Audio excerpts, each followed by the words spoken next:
EVM machine இன்னும் என்னன்னோ அந்த auto கண்ணாடியை திருப்பினா ஆட்டோ எப்படி ஓடுன்ற மாதிரி ஆராய்ச்சி செய்ய வேண்டியது அவங்களுடைய உரிமை. நல்லா ஆராய்ச்சி செய்யட்டும், என்ன வேணால் பண்ணட்டும். சட்டப்பூர்வமாக எந்த ஒரு விஷயத்தையுமே நாங்கள் எதிர்கொள்வதற்கு தயாராக இருந்தோம். ஆனால் இந்த மாதிரி விஷயங்கள் அவர்கள் சுய பரிசோதனை முதல்ல செய்து கொள்ள வேண்டும். இன்னமும் தோற்றத்துக்கு காரணம் எக்ஸ்டர்னல் ஃபேக்டர்ஸே அவங்க தேடி கொண்டிருக்கிறாங்க. இன்ஸ்டாகிராமை தேடிக்கிட்டு இருக்கிறாங்க. இன்ஸ்டாகிராமை சொல்கிறாங்க, இவிஎம் மிஷினை சொல்லிட்டு இருக்கிறாங்க. உண்மையிலேயே மக்கள் நம்பிக்கை மீண்டும் பெறுவதற்கு என்ன செய்ய வேண்டும் என்பதை அவர்கள் ஆராய்ச்சி செய்யலாம் நன்றாக இருக்கும்.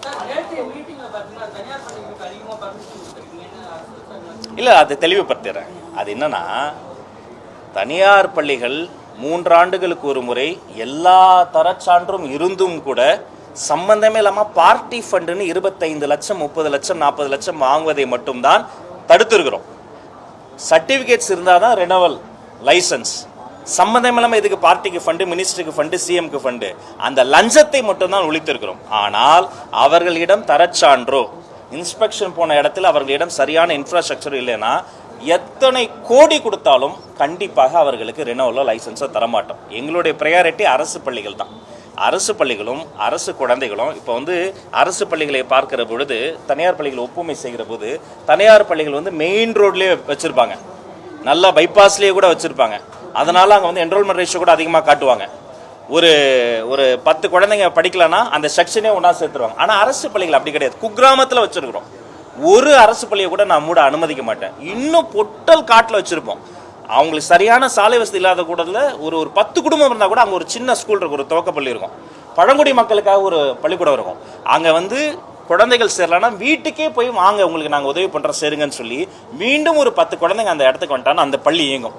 Difference between private schools and நம்மளுடைய கவர்மெண்ட் ஸ்கூல்ஸ் இதுதான். அப்படி இருக்கின்ற பொழுது இந்த அரசு பள்ளிகளில் எந்த வகையிலையும் பெரும்பான்மையாக லஞ்ச லாவண்யம் இல்லை. அதை இயக்குவதற்கு இன்ஃப்ராஸ்ட்ரக்சர் தேவையான மெயின்டெனன்ஸ் தேவையான சப்போர்ட் அப்படியே தொடரும். தனியார் பள்ளிகளில் அவங்க மெயின் ரோட்டில் ப்ராக்சிமேட்டாக அப்படியே பெரிமீட்டர்லாம் வச்சு எல்லாத்தையுமே பண்ணாலுமே சம்மந்தமே இல்லாமல் அவங்ககிட்ட லஞ்சம் வாங்கிட்டு இருந்தாங்கன்னு வைங்களேன், அந்த பல 100 கோடி நூற்றுக்கணக்கான பள்ளிக்கூடங்கள் கம்ப்ளைண்ட் பண்ணியிருக்கிறாங்க. அதை இடைத்தரகராக செயல்பட்டவர் மீது குண்டாசி போட்டுக்கிறாங்க. இந்த பணத்தையெல்லாம் அவங்க திரும்ப அந்த குழந்தைகள் மீதும் பெட்ரோல் மட்டும் தான் கட்டுவாங்க. அப்போ அந்த லஞ்சத்தை மட்டும் தான் ஒழித்திருக்கிறோமே தவிர போறவர்கள்லாம் கூப்பிட்டெல்லாம் நம்ம அப்படி ஒன்றும் சர்டிஃபிகேஷன் தரால. எங்களுடைய ப்ரையாரிட்டி அரசு பள்ளிகள் தான். கல்வியாளர்களுடைய கவலை என்னன்னா, ஒரு பக்கத்தில் நீங்கள் மும்மொழி கொள்கையை ஏற்க முடியாதுங்கிறதுல திட்டவட்டமாக இருக்கீங்க. அட் த சேம் டைம் நிறைய சிபிஎஸ்இ பள்ளிகளுக்கு நீங்கள் என்ஓசி கொடுக்கும்போது அவங்க எல்லாம் ஏதோ ஒரு அரசு பள்ளிகளுக்கு அருகாமையில் தான் துவக்கிறாங்க. அப்படின்னும் போது அது ஸ்ட்ரென்தன் ஆக கவர்மெண்ட் ஸ்கூல் வீக் ஆகும் அப்படிங்கிற ஒரு கருத்தை முன்வைக்கிறாங்க. ஏன் ஏற்கனவே தமிழகத்தில் ஒரு கிட்டத்தட்ட 45,000 பள்ளிகள் இருக்கும்போது ஏன் இன்னும் தொடர்ந்து புதிய பள்ளிகளுக்கு அனுமதி கொடுத்துட்டே இருக்கணும்? இந்த 12,000 ரெண்டாவது கேள்வி, நீங்கள் ஏற்கனவே விழாவில் சொன்னதுதான், ஃபீஸை குறைக்கணுன்ற ஒரு கோரிக்கை முன் வச்சீங்க.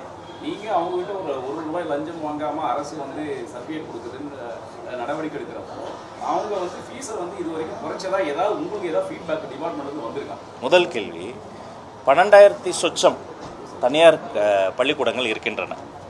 ஒரு முறைப்படி பள்ளிக்கூடம் தொடங்குவதற்கு அவர்களுக்கு பை ரூல்ஸ் சட்டப்படி அவர்களுடைய உரிமை இருக்கிறது, அது அவங்க தொடங்கலாம். ஆனால் ஒரு கும்பகோணம் பேரிடர் விபத்து நடந்தது பாருங்கள். அந்த விபத்து ஒரு தனியார் பள்ளிக்கூடத்தில் எப்படி நடந்தது? ஒரு உணவு கூட இருக்குது, மேலே ஒரு மொட்டை மாடியில் ஒரு கொட்டகை போட்டிருக்காங்க. அதுக்கு எப்படி பர்மிஷன் கொடுத்தாங்க? யாரோ சில அதிகாரிகள் ஏதோ சில ₹100 அப்படி அனுமதி வாங்கி கொடுத்ததால, காசை வாங்கிட்டு கொடுத்ததால அதோடைய பின்விளைவுகள் என்ன? செயின் ரியாக்ஷன் நடந்தது. 80 சொச்சம் குழந்தைகள் கருகி செத்து போனாங்க. அதில் தப்பிய ஒரு விக்டிம் என்னை பார்க்க வந்தாங்க. அந்த தங்கச்சி என்னை பார்த்து கை கொடுத்து இப்போ என்னம்மா பண்ணுறீங்கன்னப்பா அவங்க சொன்னாங்க, நான் சப் கலெக்டர் ஆகிட்டேன்னா அப்படின்னேன். சொல்லும்போது சிலிர்க்கிறது, என் கண்கள் கலங்கியது. கைப்பிடித்து அந்த குழந்தையை கூப்பிட்டு போய் முக்கியமான லீடர்ஸ் முன்னாடி உட்கார வச்சுருங்க. யார் தெரியுமா? கும்பகோணத்தில் இது மாதிரி ஒரு ப்ரைவேட் ஸ்கூலில் நடந்த ஒரு பேரிடர்லேருந்து தப்பித்த ஒரு குழந்தை. அப்போ எத்தனை குழந்தைங்க இது மாதிரி எத்தனை கலெக்டர் செத்து போயிருக்கோம்? அப்போ நம்ம இந்த ஸ்கூல் எஜுகேஷனில் அரசு பள்ளியோ தனியார் பள்ளியோ லஞ்சத்தை முதல்ல கட் பண்ணணும். எந்த வகையிலையும் நம்ம யாருக்கிட்டையும் லஞ்சம் வாங்கிடக்கூடாது. கடைசியில் அஃபெக்ட் ஆக போகிறது யார்? அவன் லஞ்சம் கொடுத்துட்டாங்க, நம்ம பர்மிஷன் கொடுத்துட்டோம், அங்கே ஃபயர் சேஃப்டி ப்ரோட்டோகால் ஃபாலோ பண்ணல, அங்கே ஒரு வெடி விபத்து நிகழ்ச்சினா முடிஞ்சு போச்சு. அந்த குழந்தைகள் உயிர் என்ன ஆகும்? நம்ம லஞ்சம் வாங்கிட்டோம், ஒரு பர்மிஷன் கொடுத்துட்டோம், லஞ்சம் வாங்கிட்டு பர்மிஷன் கொடுத்துட்டோம்னா அவன் சரியாக அங்கே இருக்கக்கூடிய சானிடேஷன் ஃபெசிலிட்டியை ஃபாலோ பண்ணல, அங்கே இருக்க ஒரு குழந்தை வடிக்கு விழுந்து தலையில் அடிப்பட்டால் என்ன ஆகிடும்? அப்போ கல்வித்துறையிலிருந்து முதல்ல இந்த லஞ்ச லாவணி ஓப்பன் சீக்ரெட்னு சொல்கிற மாதிரி இந்த லஞ்ச லாவணியத்தை ஒழிக்கணும் என்பதற்காகத்தான் அவர்களிடம் வாங்கி லஞ்சத்தை தான் ஒழித்தோம்.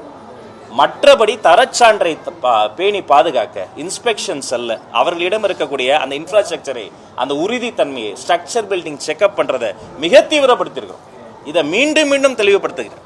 அப்புறம் ரெண்டாவது கேள்வி இது மாதிரி சொல்லுங்க, இந்த மாதிரி இப்படி பண்ணுறதின் மூலமாக அவர்களுக்கு நம்ம எந்த அனுகூலமும் பண்ணல. இது வந்து எங்களுடைய வேலையை தான் செய்கிறோம். அதுக்கு எல்லாரும் அவங்க இதுக்கு முன்னாடிலாம் இல்லை, ஏன்னா கோடியாக கொடுத்துறவங்க, கோடியாக லஞ்ச பணத்தை கொடுத்தவங்க திடீர்னு லஞ்சம் வேணான்னு சொல்லிட்டோன்னே அந்த ஷாக்கில் வந்து அவங்க நம்மளை பாராட்டுறாங்க. ஆனால் பதிலுக்கு நம்ம என்ன சொல்கிறோன்னா, ஃபீஸை குறைங்க. எதன்படி இதை வந்து சட்டப்படி நம்ம சொல்ல முடியுமா? கவர்மெண்ட்டுக்குன்னு ஒரு ஸ்ட்ரக்சர் இருக்குது, ப்ரைவேட் ஸ்கூலுக்கு இதை தான் ஃபாலோ பண்ணணும், இதே ஃபாலோ பண்ணுங்கன்னு முதல்ல அவங்ககிட்ட நான் அதை வந்து டிமாண்டாக கூட சொல்லலை. முதல்ல அன்பொழுக ஆலோசனையாக கேட்டேன், கோரிக்கையாக கேட்டேன், அதன் பிறகு உரிமையாக சொன்னேன்.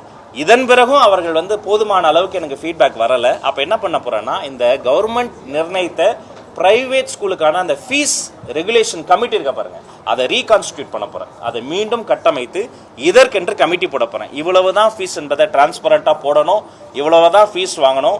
அதை தாண்டி நீங்கள் எக்ஸ்ட்ரா எதுக்காவது ஃபீஸ் வாங்கினீங்கன்னு சொன்னால் அதையும் இந்த டிரான்ஸ்பரண்ட்டாக போடணும்னு சொல்கிறதுடைய நோக்கம் அதுதான். சில இடத்துல வந்து புதுசாக ஒரு ஃபெசிலிட்டி, இப்போ ஒரு விஆர் கிளாஸை வச்சு ஒரு லேபு கொண்டு வராங்க, எமர்ஜிங் டெக்னாலஜி ஒரு லேப் கொண்டு வராங்க, அது பரிசோதனை முறையில் கொண்டு வராங்கன்னா அவங்க அதுக்கு சப்ஸ்கிரைப் பண்ணியிருப்பாங்க மந்த்லி இவ்வளோன்னு. அதை வெளிப்படையாக போடுங்க. சம்மந்தமே இல்லாமல் கேபிட்டேஷன் ஃபீஸ், சம்மந்தமே இல்லாமல் டொனேஷன் ஃபீஸ், வெல்ஃபேர் ஃபீஸ் பண்ணால் அது எங்கே போகுது?